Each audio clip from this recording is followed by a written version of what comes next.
ओम नमो भगवते पुराण पुरुषोत्तमाय। ओम जयति पराशर सूनु सत्यवती हृदय नंदनो व्यासो यस्यास्य कमलगल्तम वाग्मयमृतं जगत्पेवती विसर्ग विसर्गादि नवलक्षण लक्षितम श्रीकृष्णाक्षरं परम नाम जगद्धाम नमामि तत् हृदयस्य प्रेरणया प्रवर्तितोऽहं बरातु गोपी तस्य हरे पदकमलं वन्दे श्री चैतन्यदेवस्य वन्देऽहं श्रीगुरो श्रीपदकमलं श्रीगुरून् वैष्णवांश्च श्रीरूपं साग्रजातं सहगण रघुनाथान्वितं तं सजीवं साद्वैतं सावधूतं परिजन सहितं श्रीकृष्ण चैतन्यदेवं श्रीराधाकृष्णपादान् सहगण ललिता श्री विशाखान्वितांश्च आजानुलंबित भुजौ कनकावदातौ संकीर्तनैकपितरौ कमलायताक्षौ विश्वम्भरौ द्विजवरौ युगधर्मपालौ वन्दे जगत्प्रियकरौ करुणावतारौ वन्दे कृष्णपदारविन्दयुगलं यस्मिन् कुरंगीदृशां वक्षोजप्रणीकृते विलसति स्निग्धोऽङ्गरागस्वता काश्मीरं तर्षोणिमो परितले कस्तूरिकां नीलिमा श्रीखण्डं नखचन्द्रकान्तिलहरी निर्व्याजमातन्वते नारायणं नमस्कृत्य नरं चैव नरोत्तमं देवीं सरस्वतीं व्यासं ततो जयमुदीरयेत् वाञ्छाकल्पतरुभ्यश्च कृपासिन्धुभ्यैव च पत्तानां पावनेभ्यो वैष्णवेभ्यो नमो नमः। हे श्री सनातन प्रभो करुणाम्बुराशे हे रूप दुर्गत जनैक दयावलोको हे भट्टयुग्म सुमते रघुनाथ दासो श्री जीव में कुरुतमंद मते दयांद्रा बोलो वृंदावन बिहारी लाल की जय।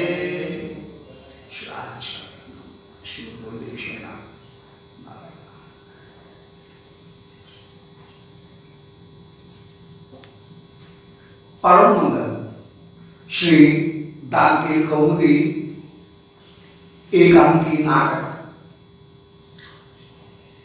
उसमें श्री प्रियालाल परस्पर प्रयास कर रहे हैं। श्री श्याम सुंदर ने कहा कि हे राधे, यदि आप शिव हैं तो मैं भोगिंद्र होकर के विराजमान हूं, मुझे अपनाओ। और ऐसा कहकर के जब परिणमन करने के लिए विराजमान हैं तो कह रही हैं, श्री राधिका कह रही हैं कि सावधान ध्यान रखना, हमारे पास में ललिता सखी विराजमान हैं। इन ललिता के द्वारा परस्त होकर के माने हटाए जाने पर ये पुरुष कोयल जो रसाल मंजरी के दौर को आस्वादन करना चाह रहा है, वह भगा दिया जाएगा उनके हाथ से। श्री श्याम सुंदर प्रयास करते हुए कह रहे हैं, बोले नहीं, नायिका के श्रीहस्त के निषेध यह तो नायक में उनके उल्लास को और अधिक विकसित करता है। और श्री श्याम सुंदर श्री राधिका वृंदा जी कह रही हैं, बोले श्याम सुंदर, इन गोपियों से आपको एक कानून कौड़ी भी मिलने वाली नहीं है। और श्री श्याम सुंदर इसी बात को उत्तर देते हुए कह रहे हैं कि हे श्री राधिके, आप जितनी भी सुंदरीगण उन सबों में अपश्चिम माने सर्वश्रेष्ठ हैं। रूप और लीला में आप अपूर्व होकर के विराजमान हैं। कपट उद्घाटन करना तो चाह रही हैं, परंतु तुम्हारे मन की बात कहीं न कहीं प्रकट हो रही है, इसलिए कपट उद्घाटन में आप अदक्षिणा हैं। और मेरे सामने आप अनुत्तरा क्यों नहीं होंगी, अर्थात उत्तर देने में भी असमर्थ क्यों नहीं होंगी। इस प्रकार न आप पूर्व में है, न पश्चिम में है, न उत्तर में है, न दक्षिण में है, कहीं भी नहीं है, मेरे सामने कहीं टिकती नहीं है। ये श्याम सुंदर ने हंसी हंसी में मुद्रा अलंकार का प्रयोग कर दिया, पूर्व पश्चिम उत्तर दक्षिण उनका भी प्रयोग कर दिया और उनके मूल अर्थ को प्रकट कर रहे हैं। अब आगे निरूपण कर रहे हैं श्री 151वां जो परिच्छेद है उसको देख रहे हैं। श्री नांदी मुखी जी ने श्याम सुंदर के पास में आगमन किया और धीरे से श्याम सुंदर के पास में आकर के विनम्रता पूर्वक कह रही हैं कि हे नागेंद्र, भगवती संदिशति, भगवती पौर्णमासी जी ने आपको कुछ संदेश दिया है, उसको आप सुनो। श्री कृष्ण कह रहे हैं, अच्छा भगवती ने आप आदेश दिया है पौर्णमासी जी ने? नांदी मुखी सत्वरम आवेदन, वे क्या आदेश करती हैं जल्दी से मुझे बताओ। किम आज्ञा प्रयति तत्र भवती, तत्र भवती माने आदरणीय, जो सामने है उसको कहेंगे अत्र भवती। यदि कोई आदरणीय नयनों के परोक्ष है तो उसको कहेंगे तत्र भवती। अत्र भवती और तत्र भवती दोनों का अर्थ है परम परम आदरणीय। तो उन तत्र भवती माने परम आदरणीय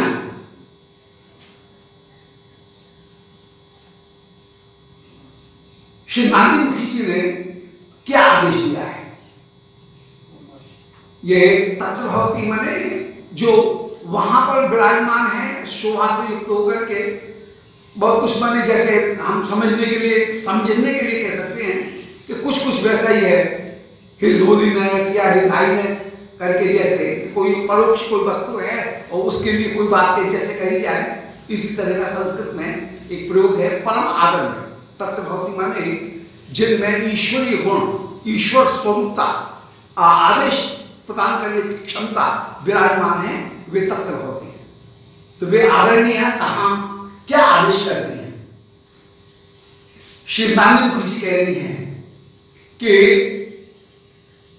ऐसा भरती, उन नांदी मुखी जी ने, श्री पौर्णमासी जी ने आपको ये आदेश दिया है। वे ये कह रही हैं कि राधा प्रमुखा अस्मत् बालिका अद्य हयेन्द्रवीनम गृहीत्वा यज्ञे गमिष्यन्ति। राधा आदि हमारी जो बालिकाएं हैं, मेरी बालिकाएं, वे आज हयेन्द्रवीन लेकर के, माखन लेकर के यज्ञ में जाएंगे। तब एतासाम घट्टदाने अनुकूलेन भवितव्यम शुभम यूना। इसलिए जब आप उनसे कर ग्रहण करने के लिए बैठे, दान धारण, इसका मतलब अनुमति मिल गई। आप जब उनसे कर ग्रहण करने के लिए बैठे, घट्ट दान देने के लिए जब बैठे, तो अनुकूलेन भवितव्यम, उनसे झगड़ा मत करना, उनके अनुकूल होकर के रहना, जितना जरूरी हो उतना मात्र ले लेना, ज्यादा मत लेना, इसका मतलब ले लेना। ये अनुमति श्री पौर्णमासी जी को प्रदान कर दी। तो अनुकूलेन भवितव्यम, उनके अनुकूल होकर के ही आप रहना। शुभम यूना, शुभम यूना माने चरंजीव। शुभम यूना इसका अर्थ है कि चिरंजीव, शुभ से अन्वित होकर के, युक्त होकर के आप विराजमान हो। शोभन, सारे शोभन गुणों से युक्त होकर के विराजमान हो, तो आप अनुकूल होकर के ही व्यवहार करना। श्री कृष्ण प्रमोद एवं अवनीय, बड़ा आनंद अनुभव कर रहे हैं। जो आज्ञा मूर्धन गृहीतोयम महाप्रसाद, पौर्णमासी जी ने मुझे जो आदेश दिया है, उस आदेश को मैं सिर के ऊपर धारण करता हूं। उनके आदेश को, उनकी कृपा को मैंने सिर के ऊपर धारण किया, क्योंकि गुरुजनों का आदेश वह छोटों के लिए वह तो कृपा ही है, तो उसको भार करके नहीं मानना चाहिए। गुरु यदि कोई आदेश दें तो उसको भार करके नहीं मानना चाहिए, उसको तो कहीं आशीर्वाद के रूप में ही स्वीकार करना चाहिए। तो ये महाप्रसाद श्री पौर्णमासी जी ने मुझे जो आदेश दिया वो श्रोधार्य। सखे मधुमंगल ऐसा नांदी मुखी जी की बात को सुनकर के, और अब आप मधुमंगल से बोले कि सखा मधुमंडल सुष्टु मधुरम खलु मिहिरोपासका किशोरी नाम हयन गरीनम इति गोकुले गरी ऐसी प्रसिद्धि। सारे गोकुल में इस बात की बड़ी प्रसिद्धि है कि मिहिर उपासका नाम, सूर्य की उपासना करने वाली जो किशोरी गण हैं, वे जो माखन ले जाएंगे वो सुष्टु मधुरम, वो बहुत ही मीठा होता है। माने माखन तो बहुत है, सब जगह ही माखन है, परंतु ये जो माखन ले जाएंगे वो माखन तो अत्यंत अत्यंत मीठा है। तो सुष्टु मधुरम अत्यंत अत्यंत मधुर है। मिहिर माने सूर्य, मिहिर कहते हैं सूर्य को। तो मिहिर उपासका नाम मान सूर्योपासक पासिका इन किशोरियों का हयंगवी अत्यंत अत्यंत मधुर है। इनकी मिठास की, इनके माखन की मिठास की, स्वाद की सारे गोकुल में गरी ऐसी प्रसिद्धि, बड़ी भारी प्रसिद्धि है। तथा समुचितो पुत्रतंकम हेम तंक त्रय स्फुतम, एक टंक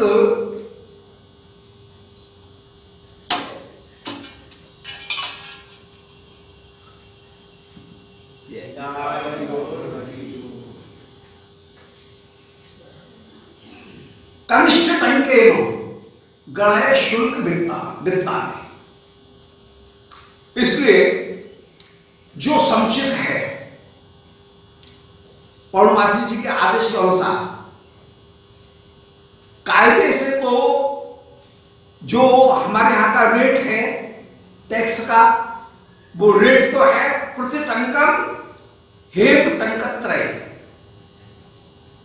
के प्रति टंकम माने एक तोले माखन के ऊपर 3 तोला सोने के टका, 3 सोने के टका का टैक्स है।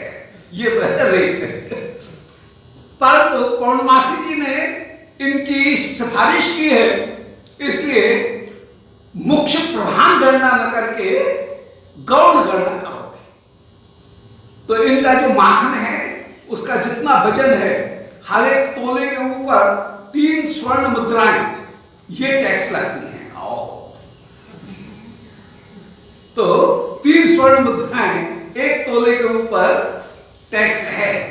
तो समुचितो भी उचित तो यही है कि प्रति टंक माने प्रत्येक टंक के ऊपर हेम टंकत्रयम सोने के 3 टका, ये 3 तोला सोना का टैक्स लगे। परंतु पौर्णमासी जी की ये कृपा पात्र हैं और पौर्णमासी जी ने पहले कह दिया है, इसलिए रिबेट का इनके ऊपर टैक्स लगेगा। इनको रिबेट निकाल करके फिर टैक्स दिया जाएगा। इनकी जो गणना है वो प्रधान टंक गणना से न करके लघु टंक गणना के अनुसार इनकी गणना करो। स्फुतम एक टंक कनिष्ठ टंके न गण, इनके एक टंक के ऊपर एक तोला माखन के ऊपर कनिष्ठ टंक माने छोटा जो टका है, एक भी वो भी छोटा, उस एक छोटे टके के अनुसार गण है शुल्क वित्ता में, सोने के वित्त को अब उसके हिसाब से गणना कर लो। लोग पहले से ही अपने रेट कम कर दिए, 3 की जगह 1, और 1 में भी बड़ा 1 नहीं बल्कि छोटा वाला जो 1 है, छोटा वाला सिक्का, उसके हिसाब से इनसे गणना की जाए। माने 1 रुपए का हिसाब न लेकर के चवन्नी वाला जो हिसाब है, छोटा जो टंका है, उसके हिसाब से इनकी गणना कर।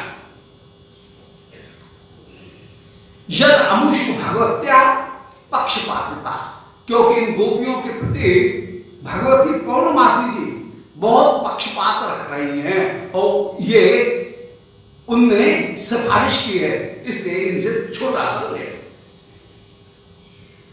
मधुमंगल तुरंत बोले, ये तो कायस्थ हैं और कायस्थ होकर के कह रहे हैं कि इस घट्टी में मैं कायस्थ होकर के विराजमान हूं, माने गणना करने वाला, हिसाब किताब रखने वाला, मैं बिल्कुल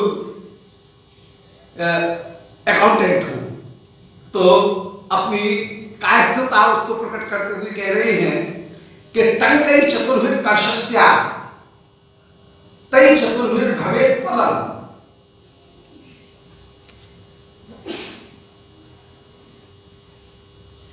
और भवेत् तुला फलशतम् भारस्या विंशति तुला, कि देखो टंकै चतुर्भिः कर्षस्या, 4 टंक का एक कर्ष होता है।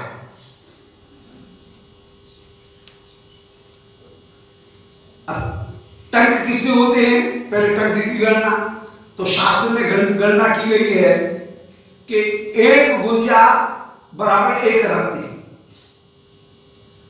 1 गुंजा 1 रत्ती, फिर 5 रत्ती का 1 मासा, फिर 4 मासे का 1 तोला, फिर 4 तोले का 1 कर्ष, कर्ष माने सोने की मुद्रा, फिर 4 कर्ष का 1 पल, 100 वर्ष की 1 तुला, 20 तुला का 1 भार, माने 32,000 तुला, और 50 भार का 1 महाभार। इतना एक गोपी का ये भार है। अब इसके हिसाब से हम छोटा वाली जो स्वर्ण मुद्रा है उसका टैक्स लगाएंगे तो 60,000, जो एक गोपी का 16 लाख एक गोपी का भार हुआ, इनका टैक्स हुआ। 5 गोपी हैं तो 16 बचे 80 लाख, और उसमें 4 और जोड़े जाएंगे, हमारा अपना टैक्स, घट्टीपाल का उसका हिसाब अलग है तो वो अपना हिसाब, तो ऐसा मिलाकर के 84 लाख तोला इनके ऊपर टैक्स हुआ। मधुमंगल गणना कर रहे कि टंकै चतुर्भिः कर्षस्या, 4 टंक का 1 कर्ष होता है, तै चतुर्भिः भवेत् फलम्, उन 4 कर्ष से 1 पल होता है, भवेत् तुला फलशतम्, 100 पल का 1 तुला होती है, और भारस्या विंशति तुला, 20 तुला का 1 भार होता है, मान 32,000 तोला उसका 1 भार होता है, और 50 भार का 1 महाभार होता है। ये इन्होंने गणना की, माने नवी जो तोल है वो कुछ अलग थी और पुरानी तोल अलग है। यहाँ पर पुरानी जो एकदम नवीन तोल थी, वो नवीन तोल में मैंने आजकल तो वो चलती नहीं है, परंतु बचपन में वो तोल हमने भी माने देखी। तो वो जो तोल थी वो तोला माशा रत्ती की जो तोल थी वो थी। अब उस तोला माशा रत्ती की तोल में 8 रत्ती का 1 माशा और 12 माशे का 1 तोला, ये उस समय गणना होती थी तोला माशा रत्ती के साथ। माने 96 रत्ती का 1 तोला होता था, सोना एक तोला रहता था, 96 रत्ती। ये गुंजा जो आते हैं फल, इनको तोल करके तो 8 रत्ती का एक माशा और 12 माशे का एक तोला ये होता था। मैंने 96 रत्ती कुल मिलाकर के उनका एक तोला होता था। ये नवीन तोल थी, परंतु यहां पर जो तोल मान रहे हैं वे तोल मान रहे हैं कि 1 गुंजा बराबर 1 रत्ती, 5 रत्ती का एक माशा, 4 का नहीं है, 8 रत्ती का नहीं बल्कि 5 रत्ती का एक माशा, और फिर 4 माशे का एक तोला। ये कहीं अंतर हुआ तो माने इसमें तो गणना और ज्यादा बढ़ जाएगी। तो श्री मधुमंगल ने अपना गिनाया और कह रहे इति गणना वेदना भ्रंति, ऐसा गणना करने वाले अर्थशास्त्री कहते हैं कि महाभारत का तात्पर्य है कि 16 लाख तोला एक गोपी के ऊपर है। इनके घड़ा में 16 लाख तोला है। एष पुनः श्री राधिका ने प्रत्येक महाभारत, श्री राधिका आदि सब ने महाभारत धारण कर रखा है, क्योंकि ये बात इन्होंने आत्मनो मुखेन वर्णितम, अभी अभी ललिता ने राधिका से अपने मुख से इस बात को स्वीकार किया था कि सखी अनेन महाभारेण कृष्णासी। अरे सखी क्यों इसको लादे हुए है माथे के ऊपर कलशिया, महाभार से तू क्लिष्ट हो रही है, तो तुमने स्वीकार किया है, हम अपनी तरफ से नहीं, ये तुमने जो बताया है उसके हिसाब से कह रहे हैं कि तुमने कहा महाभारत, और महाभारत का यदि अर्थ लिया जाए तो महाभारत का अर्थ होगा 16 लाख तोला। एक एक गोपी के पास में 16 लाख तोला विराजमान है। ये कहने का तात्पर्य,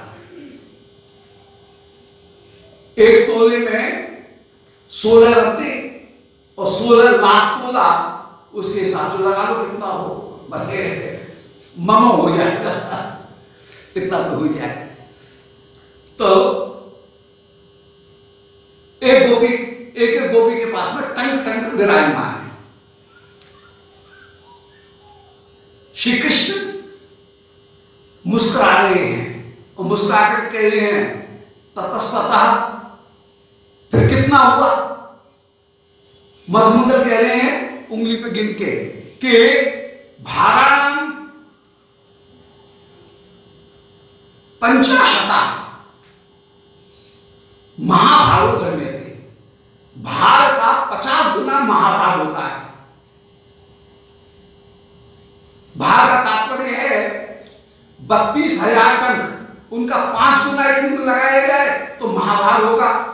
तो 32 में 5 का गुणा करेंगे तो 160 हो जाएगा, माने 16 लाख तोला इनके पास में होगा।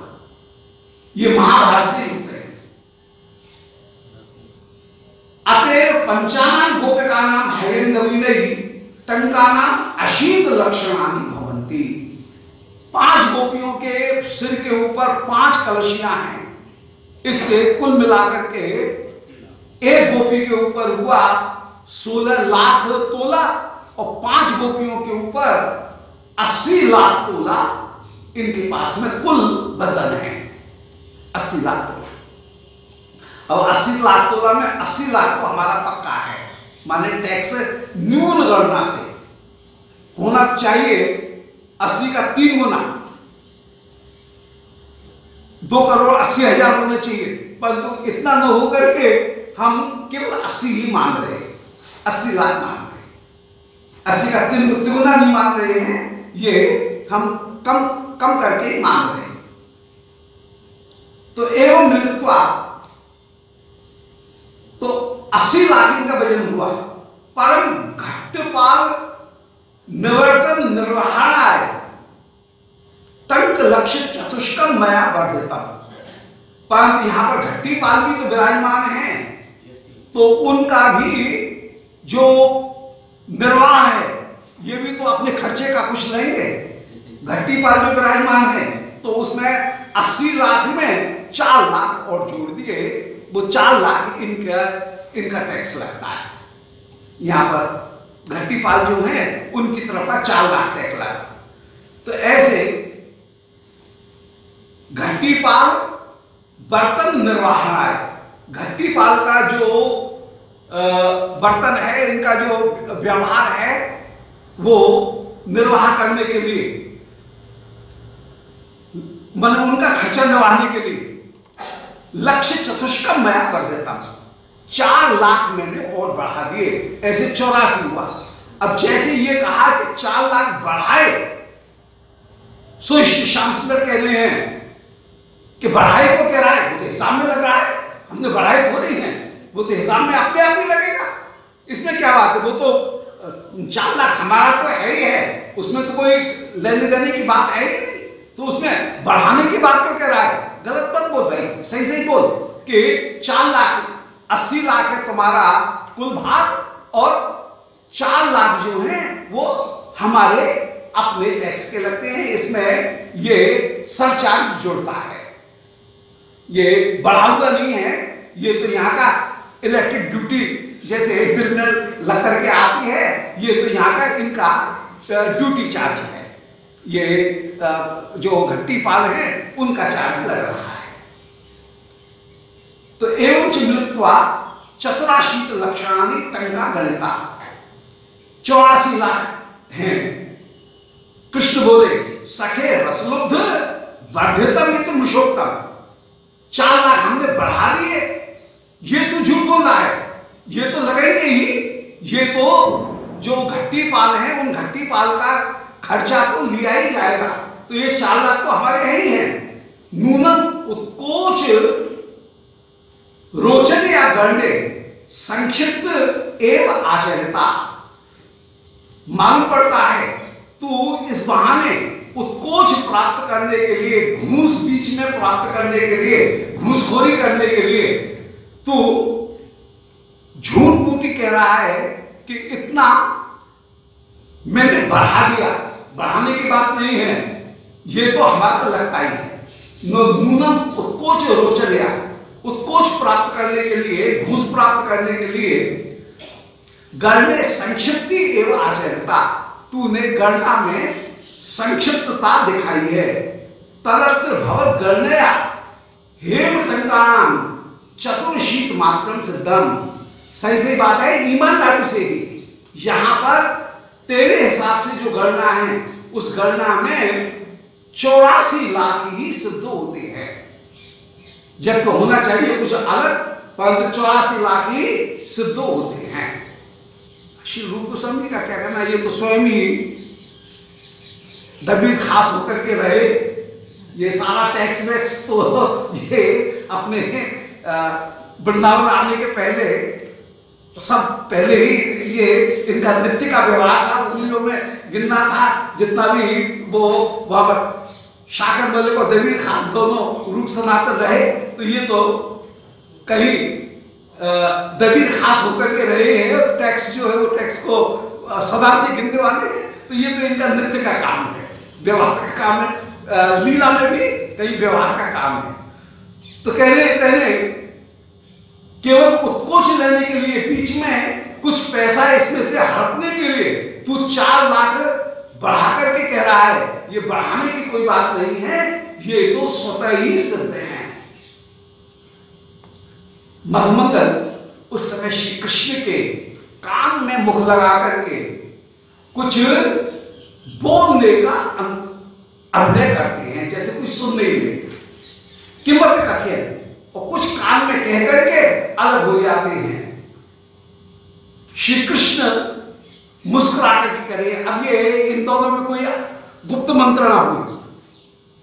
श्री कृष्ण मुस्कुरा करके कहते हैं आम विज्ञातम विज्ञातम सम्यक आचरितम, बोले हाँ समझ गया समझ गया, ठीक है ठीक है ठीक है ठीक है ठीक है, कहीं कोई गुप्त बात हुई, हाँ ठीक है ठीक है। तद अत्र गणित वित्तानि यथा झटति अमु घत्तो चत्रे कूटयन्ति तथोद्यमत क्रियता, लो बात हो गई, 84 लाख टंक तुमको देना है। अब 84 लाख यहां पर टका गिन करके हमारे इस चौकी के ऊपर रख दो। और आपने घड़ा देकर के आराम से जाओ, तुम्हारी गिनती पूरी हो गई। कोई संदेह की बात रही नहीं। इसलिए सम्यक आचरितम, तने ठीक किया, ठीक करना है। तदत्र गणित वित्तानि, हमने जितना धन गिना है, यथा झटति अमुह घट्ट चक्करे कूटयंती, तो 84 लाख सोने की मुद्राएं यहां पर ये ढेर लगा दे, उसका कूट बना दे, अन्नकूट। ऐसे सोने की मुद्रा 84 लाख तो बहुत होंगी, तो उनका तो ढेरी बन जाएगा। तो उनकी ढेरी यहां पर बना करके जब रख दे, इसके लिए तो प्रयत्न करो, इनसे आप 84 लाख वसूल करो। चित्रा जी कह रही हैं मुस्कुराते हुए कि ये कृष्ण उस समय क्या कह रहे हैं। उस समय श्री ललिता आदि जितनी भी सखीगण हैं, वे सभ्युहयंती, वे विचार करती हैं कि राजस्व स्वरूपा टंका राज्ञा कृते त्वया ग्राह्यः, कि राजस्वरूप जो टंके हैं कर, वो तो राजा के लिए ग्रहण करोगे। आत्मवर्तनार्थम त्वया निर्जन वन नागरिक टंका कथम गृह्यः, ये 4 लाख जो तुमने अलग बनाए हैं, 80 होते हैं, परंतु 4 लाख जो गिनाए हैं, इनकी बात समझ में नहीं आई, ये कहां से होते हैं। इस निर्जन वन में तुम 4 लाख जो एक्स्ट्रा ले रहे हो, अतिरिक्त ले रहे हो, वो किस बात का ले रहे हो। किम त्वायत्तम तदर्थम मासम एक तरह स्वाच्छंदेन उपादेया, ये तुम्हारी कोई अलग सीमा थोड़ी है। 4 लाख जो लिए, जो 80 लाख लिए, उसमें ही 4 लाख भी शामिल है। तो ये 4 लाख तक इस निर्जन वन में अपने निर्वाह के लिए आपने जो लिए, वो किस बात के लिए ले रहे हो। तदर्थम आसाम एक तरह स्वाच्छंदेन उपादेया, इसलिए यहां पर स्वच्छंद होकर के कोई एक गणना जो है वो करो। इसलिए 4 लाख जो बढ़ाए हैं, ये 4 लाख क्यों बढ़ाए, तत्सुभलाद्यर्थम एवं न तो त्वदर्थम भवति, ये तुम्हारे लिए नहीं है, ये सुबल के लिए हुई। यहां पर कहने का तात्पर्य यह है कि श्याम सुंदर ने ये कहा कि मेरा पट्टाभिषेक हुआ है, यहां पर मैं राजा बनकर के विराजमान हुआ। तो जब राजा के लिए तुमने अपने आप ले ली